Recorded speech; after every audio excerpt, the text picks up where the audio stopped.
The fate of the rebels, Han Solo, Princess Leia Organa, Chewbacca, and C-3PO are almost certain. They are marched up the platform into the carbon freezing chamber of Cloud City to watch as the captive, Captain Solo, is being prepared for transport to Jabba the Hutt by the bounty hunter Boba Fett. As it becomes evident of what is happening, Chewbacca loses control and begins fighting back. He pushes 2 Imperial stormtroopers off the platform, presumably to their death. As Boba Fett raises his blaster to take out the Wookiee, Darth Vader pushes Boba's weapon down and stops him from firing. But why? Today, on Star Wars Fanatic.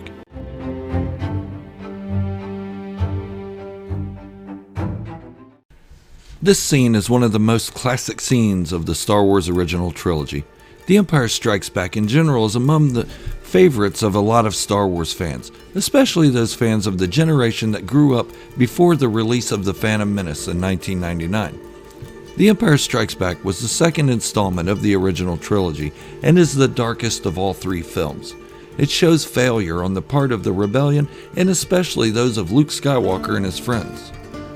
After the rebellion's defeat at the Battle of Hoth, the friends go separate ways and into hiding.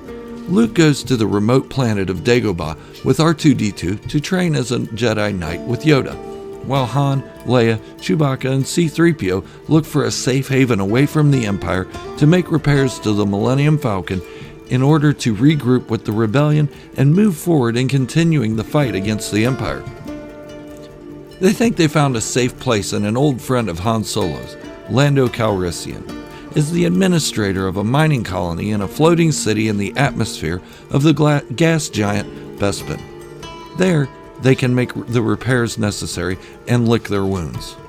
Even though Han and Lando have a shaky past, he never would have expected Lando to make a deal with the Empire. As if the defeat of Hoth wasn't enough, now they have been sold out and are taken into custody by none other than Darth Vader himself. Tracked by Boba Fett, he did his job well, once again. Han Solo is the main prize the bounty hunter is after. Jabba the Hutt has placed a large price on Solo's head for dropping a shipment of spice.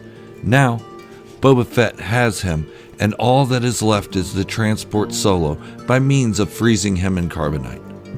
During the process, though, Chewbacca, now carrying the broken C-3PO in pieces on his back, becomes angered and begins to fight back against the Empire. Sending 2 stormtroopers plummeting from the platform they stand on, Boba Fett takes aim at the 7'3" Wookiee. But before he can squeeze the trigger of his EE-3 blaster, Darth Vader stops him. But why? Darth Vader should have created enough of a ripple in the Force to attract young Luke Skywalker to his location. The Wookiee and Princess are no longer needed, so why did he stop Boba Fett from ending them?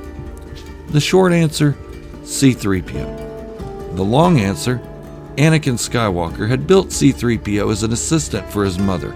He was a protocol droid meant to help his mother with her tasks, so she didn't have to work as hard around the home after her slave duties to Watto were done. This shouldn't matter to Darth Vader, though.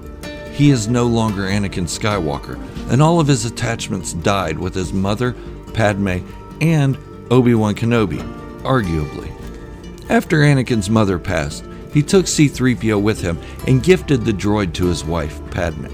He assisted her and as a helper around her house after her Senate duties were done for the day. Anakin made sure he was the best gift for her and even gave C-3PO gold coverings. I mean, how many of us give our wives and loved ones gold? It's symbolic. Gold is among one of the rarest precious metals, and Padme was precious to him. Anakin remembered that through the mask of Darth Vader. He surfaced and saw the droid and remembered his mother, who C-3PO was originally created for, and his wife, whom he gifted the droid to. Looking at the droid, he could have been mistaken for just another protocol droid, but he wasn't. Darth Vader knew exactly who he was as Anakin Skywalker.